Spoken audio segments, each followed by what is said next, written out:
Thanks, Leroy. Yeah, some game at Stamford Bridge between Chelsea and Liverpool. What did you make of it, Leon? I thought it was a very good game. I thought it was entertaining. I thought it was attacks on top. I thought the defensive units looked like they need a few more weeks to get the structure correct. I think Liverpool started brilliantly and Chelsea very much got back into the game. I was very surprised it finished at 1-1. It was an intriguing matchup. Yeah, interesting when we look at the teams as well. I'll start with Liverpool. Familiar goalkeeper and back four, of course. Alisson in goal, Alexander-Arnold and Robertson in the full-back positions. Konate and Virgil van Dijk at the back. Transition for Liverpool this season is going to be in midfield. No Henderson, no Fabinho. McAllister played as a number 6. Gakpo and Szoboszlai played as 2 number 8s. Salah and Luis Diaz on the wings, and Diogo Jota got the nod up top ahead of Darwin Núñez as well. So what did you think of this new look Liverpool side with the way they started the game? I mean, they started so quickly, didn't they? Yeah, well, I mean, we'll look at Liverpool first in a minute. We'll look at some of the clips. They did start brilliantly. First 20, 25 minutes out the blocks incredibly quickly. Interesting, the makeup of the midfield, and we'll look at that as well. McAllister as a number 6. Not sure he'll do that. I'm not sure he'll do that going forward too often. I think he'd probably be more of a number 8. We've seen that Jurgen Klopp's looking for a number 6, isn't he? He's tried to sign Moises Caicedo. Looks like he's going to go to Chelsea. Looks like he's trying to get Romeo Lavia as well from Southampton, but he might well even go to Chelsea as well. So really interesting, actually, about the makeup of the midfield. Yeah, it was. But, they've obviously started the game very quickly. They went 1-0 ahead. It was... I think we expected to see this new look Trent Alexander-Arnold in the middle, maybe alongside McAllister as maybe a 2, but it wasn't the way the game started. No, it wasn't. If we play it on straight away, and if I pause it immediately, there we go. If we stop it there. So this is the makeup of the team. This is Alexis McAllister as a number 6. And in fact, I'll take it on just a fraction more, actually, because this is going to worry me a little bit as a Liverpool support, if you're a Liverpool supporter watching this going forward. So, yeah, you've got McAllister there as the number 6, then 2 number 8s, Szoboszlai and Cody Gakpo. My worry about this would be these 2 in the number 10 position, either side of Alexis McAllister. That might be a problem going forward for them. Up front, he had Jota through the middle, a bit like Firmino, dropping slightly deeper with Salah and Luis Diaz looking to push forward and get in behind. And I think one of the things that we saw from this Liverpool team is pressing from the front. That's what they wanted to do. So they wanted to press from the front straight away. It started with Diogo Jota, so he's the first trigger. Can he press? Can he close down? That's the first trigger. You can see that they're all ready to go. Szoboszlai's ready, Gakpo's ready, McAllister's ready. Play it on. There's the pressure again. They eventually win the ball back high up the pitch, and away they go. Play it on. McAllister's looking to get forward. The problem for Liverpool was the final ball. In that first 20 minutes, they didn't quite get the final ball right. They win it back again. Can they get the final ball right again? Win it back 3 times. Fantastic pressure from the front. So did you think this looked more in line with how we've seen Liverpool get success in the past? I think Jurgen Klopp's teams, at their best, press from the front, and they look to win the ball back quickly. Have a look at Mo Salah in this clip. Watch his position and watch how quickly he looks to win the ball back. If I stop it now, bang. Look how many Liverpool players around the ball. 1, 2, 3, 4, 5. 5 players looking to win the ball back and really tight and compact. Win it back. Can they get the final ball right? No.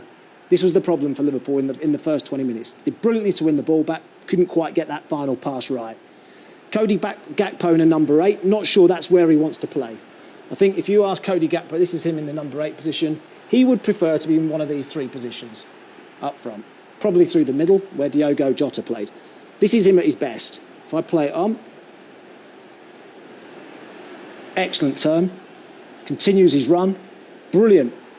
Now if I just pause it now, space is in. Can he make that run in behind? It's exactly what he does. It's a fabulous run.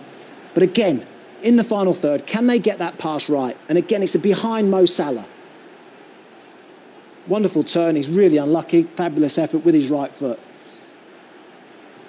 Liverpool now, in the past, we've seen them bypass the press. Chelsea looking to press them. But this is a numbers game. 1, 2, 3, 4, 5, 6. in that area where Chelsea have only got 5. If we go this end of the pitch, it's them 5 versus 5 at this end of the pitch. They're trying to bypass it. Look, Chelsea are doing a really good job of trying to press. Watch what Liverpool do. So Chelsea now pressing high. What's next? What's on? It's not on, but Mo Salah, straight away, he's looking to get this ball in behind. He's on the move. That's Liverpool at their best. A man dropping in, like we've seen in the past. Roberto Firmino, 2 runners. Mane and Salah in the past. Diaz and Salah on this occasion. Do you think that's a clear ploy from Liverpool? Just as I'll just run that back just for a moment. Because a lot of teams do want to play out from the back and they do want to suck teams onto them when they're in possession. But it's to get 1v1s. I mean, to get overloads in these areas, if they get the ball right, they're 2v2 with 2 of their best players. As you've mentioned, Salah and Diaz. Is this why teams play the way Liverpool have tried to there? Yeah, I think so. We've seen it with Man City. Man City have done it previously. Ederson, he's got the ability, hasn't he, to go from back to front very, very quickly. Liverpool tried exactly the same. So the ball over the top, can they get in? OK, they don't. But look at the reaction. Straight away, can we win the ball back? Pressing, play it on. What happens? They win it back. They win it high. And then the space, he's on for Mo Salah. His ball over the top. Can he get his touch right? The answer is no. Spins away from him. Chelsea able to clear. But Liverpool got in so often, playing this helter-skelter, 100-mile-an-hour football that we've seen so often under Jurgen Klopp. Ball over the top. Fabulous. But now this is why, I'll just take it back, this is why Alexis McAllister is excellent in this role as a number 6. He's that deep playmaker. So he gets on the ball here in this number 6 position, and he's got the ability, he's got the vision to hit this pass out wide. Mo Salah's first touch is absolutely perfect. And then you've got the runner at the far side. So now you've got those 2 runners. You've got Mo Salah making the run and Luis Diaz coming in at the far post. They get it right. And when they get it right, they're devastating. Yeah, absolutely. I mean, Liverpool have had a lot of transition, haven't they, in recent seasons. But that front 3, regardless of the changes they've made, are still as devastating as they have been previously. Yeah, absolutely. And again, overload, 3 versus 2. Passes slightly behind Mo Salah. Touch doesn't quite get right. But this is in 20 minutes. It could have been 3-0, 4-0 to Liverpool in the first 20 minutes. Offside for Mo Salah, but we'll take it back again. He's always looking to make that out-to-in run. Flat back 4 for Chelsea. He doesn't quite time it right. And that's within 25 minutes. Yeah. So Liverpool, if that goes in and that counts, Liverpool win the game quite easily. Yeah, I think the way they were playing at that stage, at very early stages, 20, 25 minutes of a wonderful performance from Jurgen Klopp's team. Can you see the blueprint of how they're going to go about the season? Are they trying to get back to that midfield dynamic play that they previously had? I think it was a big problem for Jurgen Klopp last season. I think it was a massive problem for them. If we look at the pressing in the game against Chelsea, pressures resulting in a turnover, and they all came from the midfield. And the 2 of them obviously new players, Szoboszlai and McAllister. 2 new players for Liverpool. Cody Gakpo, of course, he was new to the setup as well last season. But the pressure all came from midfield, closing down in midfield. And that's something he's felt in the summer. The recruitment had to be right. Still looking, I think, for a number 6 to allow McAllister to play a little bit further and Szoboszlai to play that little bit further. Really interesting, actually, how the transition of the 2 teams are looking. And Liverpool, certainly in the midfield, that's where they needed to try and change things. But you still think they're missing a player? I still think they need a number 6. Yeah. What about Chelsea? I agree, yeah. Well, Chelsea started slowly. I mean, they were the team at home. They were the team you'd expected to come out the blocks, but they were on the back foot, weren't they? Well, they started with Sanchez in goal. They started with a back 3, Disasi, Thiago Silva, Colwill back from Brighton. A midfield 4, James, Fernandez, Gallagher and Chilwell, and then Sterling and Chukwuemeka off, Jackson up front. And they were on the back foot. They couldn't get into the game to start with. They were passive. I thought they allowed Liverpool to get ahead of steam in the game again, which surprised me. But there was that big turning point in the game, wasn't there? That disallowed goal. At that moment, Liverpool was celebrating. The Chelsea crowd, Stamford Bridge, were flat. And just when that VAR decision came, the crowd were lifted. Chelsea were lifted. What did you see from the game on Sunday that Mauricio Pochettino wants to see in his side? I think he wants to take possession of the ball. I think he wants to have overloads at either side of the pitch where the wing-backs are involved. And I think you see it quite clearly early in the game, you know, as they move the ball. It's quite obvious. There's your back three. I think also... It's funny, isn't it? Because actually Mauricio Pochettino said we played with the back four. Yeah. But it did look more of a three, didn't it? It did. Absolutely. I mean, you can see Reece James all the way out there. You can see Chilwell in that central midfield role. And I've highlighted the two midfielders because at times these two were a two, but quite often this man was part of a midfield three, Chukwuemeka. Yeah. They rotated, but quite often Chukwuemeka played a little bit deeper. But where Chelsea got advantages in the game were here, 2v1 against the fullback. Here, 2v1 against the fullback. And they made sure they moved it on. Quick highlight, this player you're going to see an awful lot in these clips. Enzo Fernandez. He had a great game, What a performance. He was absolutely brilliant. We'll go into more detail of what he can bring to this Chelsea team, Enzo Fernandez. But as I just stop it there, you know, he's now got the option. Enzo Fernandez, can he thread a ball into this area? Can he go over the top? Of course he can, on that side of the field.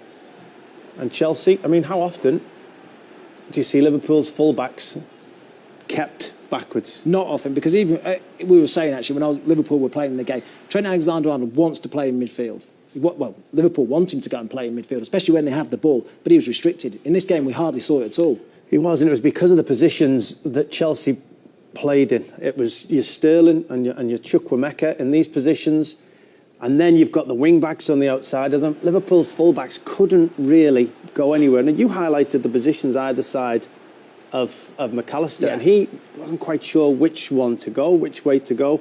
For 25 minutes, Liverpool bossed it. But from that moment, Chelsea really took charge. Enzo Fernandez was spraying passes all over the place. Reece James started to become... From that right-hand side as well, wasn't he, Enzo? Reece James started to become influential. You see already, they've gone down that side of the pitch. Chelsea have still got a 2v1 in this area. If they want to switch it out, we'll see them moving the ball. They became much more assured in possession, which they certainly weren't to start with. They've moved the ball quickly on this side of the pitch. And there's that overload. It's actually 3v1 at the moment on that side of the pitch. Robinson really struggling. He goes with the one runner, Enzo Fernandez. Now Chelsea again. 2v1 in that area of the pitch. 2v nobody at the moment. And this was the very first time within the game that they just got themselves a little bit of confidence, a little bit ahead of steam, sustained pressure, getting a cross in, winning the ball back. Reece James, who lasted 75 minutes, tired, new captaincy, tried to take the game on, had the most crosses in the game. Reece James just started to try and deliver something. And then you can find Raheem Sterling in these positions inside the penalty area. He's very difficult to stop. And that led to the corner kick, which got them back into the game. And then from that moment, you just felt like Chelsea were the dominant side. Liverpool, we stopped seeing as much as an attacking unit. We saw that they were starting to try and get into the game. See this man again, Enzo Fernandez, dominating the ball. And I'll show you time and time again, a 2v1 overload on the opposite side of the pitch after they've had a bit of possession in the early corner of their own pitch. It was a common theme, wasn't it? It became a common theme for Chelsea, how quickly they tried to switch the ball, how these players, once they've played it in these areas, got forward on the opposite side of the pitch. They weren't behind the ball. They realised how important they were going to be to this move. It wasn't, we've passed it, and now what we're going to do. You see Reece James at the top of the pitch again, completely unmarked. And Chilwell as well. And then this man, Enzo Fernandez, coming into these deep positions, getting on the ball. And again, he just has such quality. He can just find passes. And once you've bypassed that Liverpool midfield, once you've got the ball through, it's the four of them at this moment. Chelsea looked dangerous. Yeah. Chelsea put Liverpool on the back foot, and this should have been a wonderful goal. 1-2, running in behind, players in the middle. Chelsea outnumbering Liverpool. Jackson's got to. What did you make of his performance? Hit the target. I thought he was one to work on. I thought that he showed signs and a bit of promise. I think he's very good when he's facing the opposition's goal. A little bit to work on with his back to goal, but you know, I think Chelsea as a team will grow. I think Chelsea as a team are going to develop into a much more rounded unit. But you see already, wonderful pass into Reece James. There you go. 2v1 on that side of the pitch. Not quite a 2v1 here yet, but I'm pretty sure it will develop in a moment. And where does Caicedo fit into this team? Presumably Conor Gallagher makes way? Yes, I think Conor Gallagher can certainly play for Chelsea. I don't think his best position is in that holding role. I think Chelsea needs someone that can be more destructive and will play the ball forward a lot quicker. But Chelsea, especially Enzo Fernandez, you see them winning the ball back. This is Chilwell running through the middle. He had a brilliant game. He kept making these runs time and time again. Yeah. He had the most forward runs within the game for Chelsea. Never stopped moving. And that's a key for any team. If you've got players that are moving, running off the ball, creating opportunities. They were unfortunate that goal was just about offside, but second half it was all Chelsea. I mean, again, Liverpool, you've mentioned, they did try to press. I thought Chelsea were quite brave. You know, we talked about Liverpool being brave in the first half. They left players forward. They allowed Liverpool to have, you know, a bit of semi-pressure in there, but Chelsea felt comfortable in allowing that because it would give them benefits at the top end of the field. This is a great ball. Out to Reece James. Clever run from Fernandez into this position, and from there Enzo Fernandez gets the ball. This is what Chelsea want all season long. These two players facing the opposition's goal with the opportunity for Enzo Fernandez's quality to play the ball in there. What we've spoken about time and time again, the overload on the opposite side of the pitch. So I did see themes from Chelsea. We saw encouraging signs really from both sides, Yeah. didn't we? You know, Liverpool first 20-25 minutes, exactly what Jurgen Klopp wants from his Liverpool side, the pressing, the energy, the 100-mile-an-hour tempo. From Chelsea's point of view, I think that the two wing-backs are going to be crucial for them, though. Yeah. Keeping Chilwell and James fit is... Chilwell's really unlucky there, slight heavy touch. They're going to be really crucial. If either of those are injured for a long period of time, that's going to be a problem because they are key figures in Mauricio Pochettino's side. Yeah, I think that's why they've made signings on, or they're trying to make signings on both sides of the field, because they need high energy. They need people who can get up and down. They need people who are going to be quality because they need the movement off the ball, and they need players who can hold a side of the pitch on their own without needing that extra cover, and they're confident in their own ability. And then you got Jackson. You asked me about him earlier in the game, and I said he's developing with his back to goal. What he's very good at is this. He's quick. Oh, he's quick. You give him space to run into. That's Konate. Yeah. He's up against. He smells an opportunity. Chelsea win the ball back. Gone. He's 3 or 4 seconds mentally ahead of everyone around him there. He sees the space. He's off. You don't have to be exact with that pass. It can be absolutely anywhere down that side of the field. He'll go and get it. He gets the ball first. Konate without the ball. Jackson with the ball. Still can't catch him. And that one's unlucky. Good save. And then Chelsea may have won it at the very end with a bit of quality from Jackson again. I mean, this was like 90th minute. Chelsea bursting forward. They brought on Mudryk. They probably looked the more likely, didn't they, Chelsea? As the game went on. But this is what Jackson brings. Devastation on the counter-attack. Mudryk. Wow, I mean, look at the pace that these guys possess. And Liverpool, McAllister in particular, does really well to get back to make sure that Chelsea don't win the game. So he'll have been encouraged. Yeah. Mauricio Pochettino. He'll know he's still got things to work on. But a pretty decent home start for him. Enzo Fernandez, man of the match? Oh, without doubt. Without doubt. This man was incredible. I mean, because of the position I showed you that he was playing in, he operated quite a lot down this side of the field. But I mean, look at that. Touches. We'll have a look at stats. At his stats. Second in touches to Thiago Silva, who's going to be on the ball the most. First in absolutely everything else except crosses, because he's a central player. He still had second. Reece James was top. I think we're talking about two teams here, aren't we? Work in progress. Yes, but absolutely. I think positives for both managers to take from the game. Positives, yeah. And, we've seen what we've seen from Chelsea, the team that I'm talking about. You add in a potential Caicedo, who's spoken about that maybe they're going to get over the line very soon. You put him alongside Enzo Fernandez, and you've got an incredibly competitive team